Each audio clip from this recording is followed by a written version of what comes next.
Good morning class. आज हम science की वर्कशीट में रासायनिक अभिक्रियाएं व समीकरण चैप्टर के तहत हमारा जो टॉपिक है वो उपचयन और अपचयन दो रासायनिक अभिक्रियाएं हैं जिनको हम डिटेल से पढ़ेंगे यहाँ। तो पहले तो हम उपचयन और अपचयन का जो हिंदी नाम है ये बहुत कंफ्यूजिंग नाम है। इसमें आप थोड़ा सा अगर इधर उधर होते हैं तो आप भूल जाएंगे कि कौन सी चीज़ क्या थी। इसलिए मेरी सलाह ये है कि आप इसके इंग्लिश नाम के माध्यम से याद कर लें। उपचयन को हम इंग्लिश में क्या कहते हैं? ऑक्सीडेशन कहते हैं, ऑक्सीडेशन या ऑक्सीकरण कहते हैं हिंदी में, ऑक्सीकरण। और जो अपचयन है, अपचयन को इंग्लिश में रिडक्शन कहते हैं। क्या कहते हैं? रिडक्शन। और इसको हिंदी में भी रिडक्शन ही कहते हैं, रिडक्शन। तो मेरे हिसाब से आप लोग ये दो नाम याद कर लें, ऑक्सीडेशन और रिडक्शन, ताकि आगे हम लोग को इन दो नामों में कोई दिक्कत ना हो, जिससे कि बाद में हम आगे अपचयन और उपचयन में कंफ्यूज ना हो। अब क्या है कि अब हम आगे जो भी पढ़ेंगे उसमें दो टर्म यूज करेंगे, ऑक्सीडेशन और रिडक्शन। ठीक है। ऑक्सीडेशन और रिडक्शन में आगे बढ़ने से पहले चूँकि एक यहाँ ब्रीफ संक्षेप में एक चीज़ मैं आपको बता दूँ कि बहुत सारे हमारे पदार्थ हैं जो वायुमंडल में अगर खुले में वैसे मिल रहते हैं तो वो क्या करते हैं, ऑक्सीजन से रिएक्शन करके जनरली वो मेटल ऑक्साइड बना लेते हैं। क्या बना लेते हैं? Metal oxide, MO। अब जैसे होता क्या है, सोचिए, जैसे लोहा है, लोहे को हम वायु की उपस्थिति में रख देते हैं, आयरन है, तो अगर वो वायु की उपस्थिति में रख देते तो क्या होता है, वो ऑक्सीजन से रिएक्शन कर लेता है, जिसकी वजह से हमें क्या होता है, फेरस ऑक्साइड वो बनाता है। लेकिन हमें वो फेरस ऑक्साइड किस रूप में दिखता है? जो बनाता है उसका नाम है फेरस ऑक्साइड, लेकिन हमें वो दिखता है लोहे में जंग लगने के रूप में। किस रूप में? लोहे में जंग के रूप में। तो एक तो ये होता है कि कोई भी पदार्थ हो, जैसे लोहा है, वो खुले में रख देने में उसमें जंग लग जाता है, नमी अब्जॉर्ब कर लेता है। वैसे ही खाने की कुछ चीज़ें होती हैं, घी तेल जो उनसे तल के कोई चीज़ें बनाए, जैसे चिप्स है या ये, वो भी ख़राब होने के बाद उनमें क्या होता है, एक निश्चित समय के बाद दुर्गंध आना शुरू हो जाता है। क्यों? क्योंकि वो ऑक्सीजन से रिएक्शन करती हैं और वो ख़राब होना शुरू हो जाती हैं। तो हमें क्या समझना है? हमें ये समझना है कि ऑक्सीकरण और रिडक्शन ये दो रिएक्शन होते हैं, ये दोनों हैं क्या? तो जैसा कि ऑक्सीकरण में आप देख रहे हैं कि नाम क्या लगा है, ऑक्सीकरण में आधा जो ये नाम है ये है ऑक्सी और ये है करण। तो ऑक्सी का मतलब होता है ऑक्सीजन। क्या होता है? ऑक्सीजन। तो अब हमें ये देखना है कि ऑक्सीकरण किससे बना है? ऑक्सीजन से। यानी अगर किसी रिएक्शन के नाम में ऑक्सीकरण आया है, यानी उसमें क्या होगा, ऑक्सीजन रहेगी। क्या रहेगी? ऑक्सीजन रहेगी। और ऑक्सीजन कैसे रहेगी ये आगे आपको समझा रहे हैं। ऑक्सीकरण में क्या होता है कि ऑक्सीजन जो होता है, अगर ये कोई रिएक्शन है जिसको बोल रहे हैं ऑक्सीडेशन या ऑक्सीकरण, तो उसमें क्या होगा, उसमें तीन चीज़ें होंगी। पहला तो ऑक्सीजन जुड़ेगी, O2 क्या होगा उसमें, O2 जो होगा जुड़ेगी। ऑक्सीजन जुड़ रही, इसलिए उस रिएक्शन में क्या करें, ऑक्सीकरण कह रहे हैं। दूसरा इसकी परिभाषा क्या होगा, इसमें से हाइड्रोजन जो होगा, हाइड्रोजन हट जाएगा। क्या होगा? हाइड्रोजन हटेगा। ऑक्सीकरण में क्या होगा, O2 जुड़ेगी, ऑक्सीजन हट जाएगा। तीसरा क्या होगा, इस पे जो होगा धन आयन बनेगा, इसमें से इलेक्ट्रॉन जो होगा निकलेगा। इलेक्ट्रॉन क्या होगा, निकलेगा। जब इलेक्ट्रॉन निकलेगा तो ये क्या बनेगा, ये बन जाएगा पॉजिटिव चार्ज। पॉजिटिव इलेक्ट्रॉन निकलेगा तो ये जो पदार्थ बच जाएगा, ये क्या बच जाएगा, पॉजिटिव बच जाएगा। ठीक है। तो ये देखिएगा कि जो भी आप रिएक्शन देखेंगे आगे, उसमें तीन चीज़ें होंगी। ऑक्सीडेशन में ये तीन चीज़ें होंगी मूलतः। या तो हो सकता है कि ऑक्सीजन जुड़े उसमें, या तो उसमें से हाइड्रोजन निकल जाए, और या तो इलेक्ट्रॉन निकल जाए। ठीक है।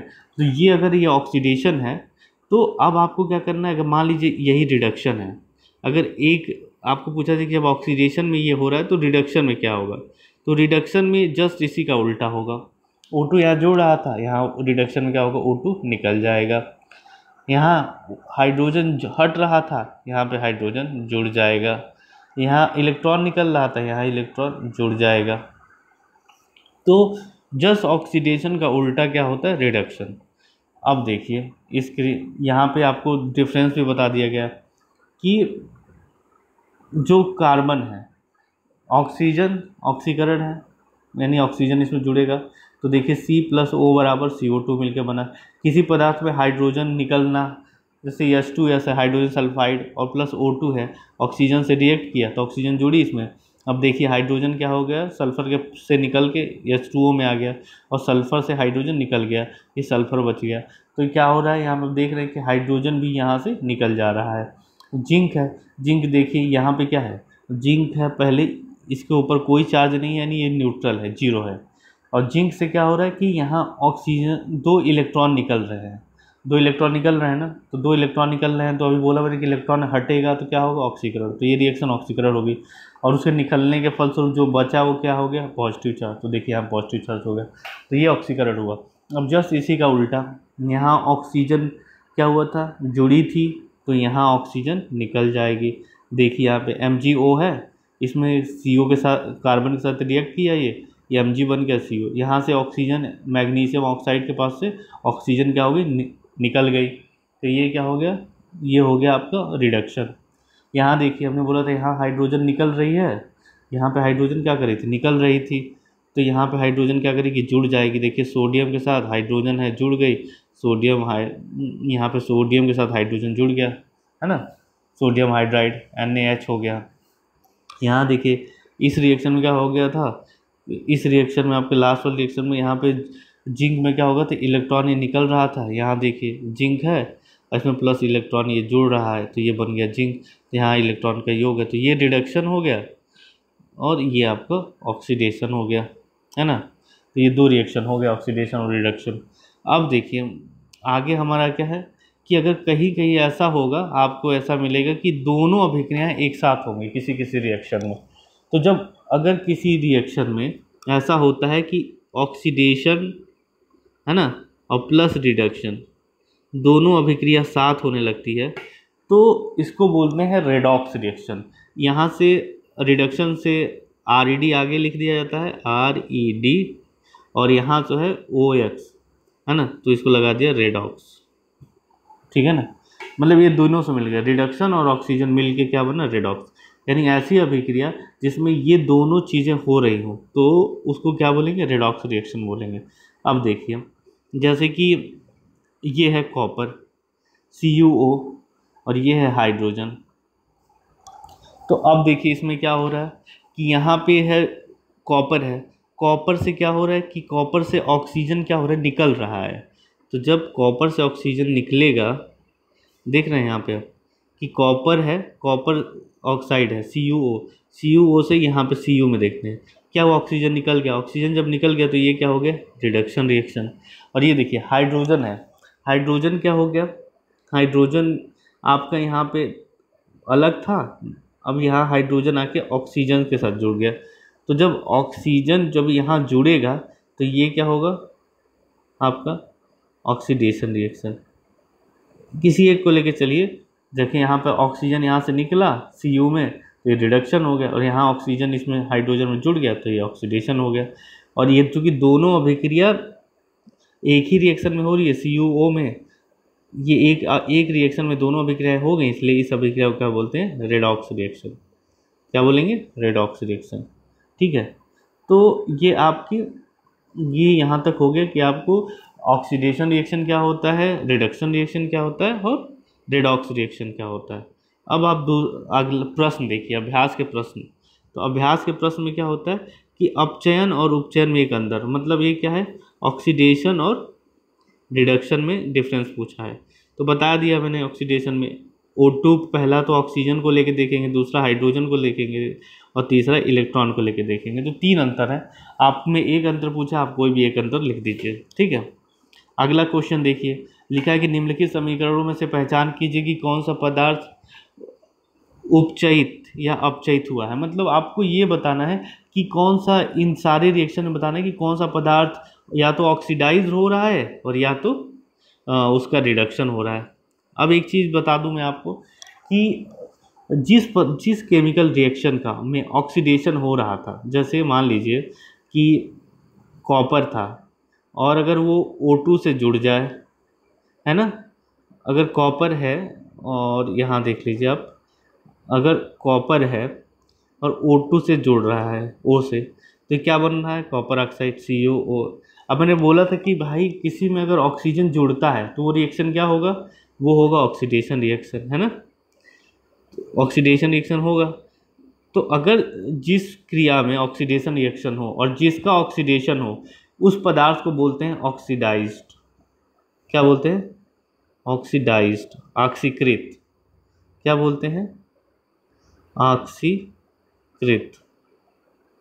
क्योंकि भाई ऑक्सीडेशन किसका हो रहा है, कॉपर और वो से मिलकर बना कॉपर CuO, कॉपर ऑक्साइड। तो ये रिएक्शन हो गई ऑक्सीडेशन, और ये कॉपर ऑक्साइड हो गया ऑक्सीडाइज्ड पदार्थ यानी ऑक्सीकृत पदार्थ। ठीक है।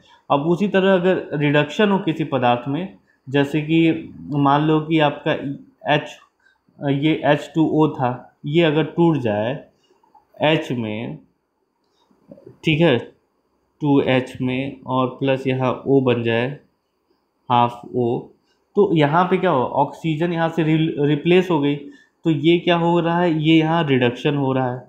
क्या हो रहा है, रिडक्शन हुआ ना।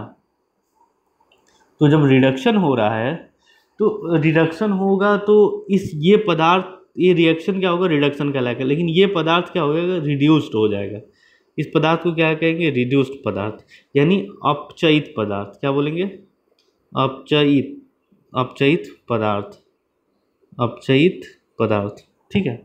तो ये दो चीज़ याद रखिएगा कि जिस रिएक्शन में ऑक्सीजन जुड़ेगा उसको ऑक्सीडेशन कहेंगे, और उस पदार्थ को ऑक्सीडाइज्ड कहेंगे, और जिसमें ऑक्सीजन निकलेगा उसको रिडक्शन कहेंगे, और जिस पदार्थ से निकलेगा उसको रिड्यूस्ड या अपचायित पदार्थ कहेंगे। ठीक है। अब आते हैं अगले में कि इसमें बताना है आपको कि किसका ऑक्सीडेशन हुआ है और किसका रिडक्शन हुआ है। तो देखिए कार्बन के साथ क्या हो रहा है, ये पहले वाले में कार्बन के साथ ऑक्सीजन जुड़ रहा है, CO2 बन रहा है, कार्बन जुड़ रही है, यानी यहाँ क्या हुआ, पहले में ऑक्सीडेशन। देखिए दूसरे में क्या हो गया, H2 है, Br के साथ जुड़ा है, अब हाइड्रोजन है, ब्रोमीन के साथ जुड़ा है, तो हाइड्रोजन जुड़ रहा है इसमें, है ना, तो यहाँ पे अगर हाइड्रोजन जुड़ रहा है, ऑक्सीजन की बात नहीं है। तो एक चीज़ और देखिए कि H2 है, जीरो है, ठीक है ना। H2 अगर कोई पदार्थ सिंपल ऐसे लिखा है तो इसका ऑक्सीडेशन संख्या क्या होती है, जीरो मान ली जाती है। ठीक है ना, आपने पढ़ा होगा ऑक्सीडेशन नंबर, ऑक्सीजन छोटी कक्षाओं में, तो इस पे क्या होता है, इसको जीरो माना जाता है। अब क्या होता है कि यहाँ पे देखिए H2 है, H2 और Br2 यहाँ पे जा रहा है, तो ये क्या हो रहा है, यहाँ पे H जीरो रूप में है और यहाँ पे 2 पॉजिटिव हो गया। तो यहाँ पे क्या होता है, इलेक्ट्रॉन का देखना, इलेक्ट्रॉन ट्रांसफ़र हो रहे हैं क्या। तो इलेक्ट्रॉन क्या कर रहे हैं, यहाँ से इलेक्ट्रॉन निकल के इसमें हाइड्रोजन से निकल के ब्रोमीन में जा रहा है, यानी इस रिएक्शन को भी क्या बोलेंगे हम, ऑक्सीडेशन रिएक्शन बोलेंगे। क्योंकि यहाँ क्या हो रहा है, आपका हाइड्रोजन जो है इस रूप में है, H2 के रूप में, और Br2 ये भी है, ब्रोमीन है इस रूप में, लेकिन जब ये कंपाउंड बनेगा तो ये ऐसे बनेगा H+Br- इस रूप में। तो अब देखिए हाइड्रोजन से अगर ऑक्सीजन इलेक्ट्रॉन निकलेंगे तभी तो ये H+ बनेगा, और बनेगा ना H+, जब इलेक्ट्रॉन निकलेगा तब H+ बनेगा, और H+ बन रहा है, इसका मतलब ये हो रहा है कि इसमें से इलेक्ट्रॉन निकल रहा है, और जब इलेक्ट्रॉन निकलता है तो वो रिएक्शन क्या कहलाती है, ऑक्सीडेशन रिएक्शन। ठीक है ना, तो ये रिएक्शन में क्या होगा, ऑक्सीडेशन होगा।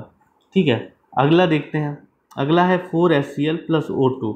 इसमें क्या हो रहा है, इसमें देखो हाइड्रोजन में क्या हो रहा है कि O2 जुड़ रहा है, हाइड्रोजन में यहाँ क्या हो गया, ऑक्सीजन जुड़ गया। तो ये इस रिएक्शन को क्या बोलेंगे हम, इस रिएक्शन में इसका जो है ऑक्सीडेशन हो रहा है, इस कंपाउंड का क्या हो रहा है, इस कंपाउंड का ऑक्सीडेशन हो रहा है।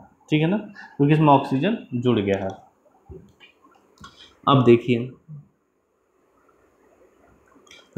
इसमें क्या है, ZnO, जिंक है, ZnO, और ये जो है दूसरा पदार्थ लास्ट, और देखिए कि लास्ट में क्या हो रहा है कि जिंक ऑक्साइड है और कार्बन है, और यहाँ पे भी जिंक ऑक्साइड और कार्बन है, तो यहाँ कुछ नहीं हुआ है क्योंकि ये क्या है, जैसा का तैसा वैसे ही रह गया, तो यहाँ कुछ नहीं हो रहा है। ठीक है। अब देखिए अगला क्वेश्चन जो लिखा है कि नीना ने देखा कि उसकी चांदी का पायल कुछ दिनों में काली पड़ गई है। इस क्रिया में चांदी का उपचयन हुआ या अपचयन। अब होता क्या है कि बोल पूछ रहा है कि ऑक्सीडेशन हुआ या रिडक्शन चांदी का। तो जब भी लोहे में, जैसे लोहे में जंग लगा तो उसका क्या हुआ, ऑक्सीकरण हुआ। तो उसी तरह के चांदी का रंग चेंज होता है तो ऑक्सीकरण होता है, वो क्या होता है, ऑक्सीकरण, यानी ऑक्सीडेशन हुआ। तो ये चीज़ आपको आज के ये अभ्यास में करनी थी। इसको करके सभी लोग वर्कशीट को ग्रुप में सेंड करें। तब तक के लिए धन्यवाद।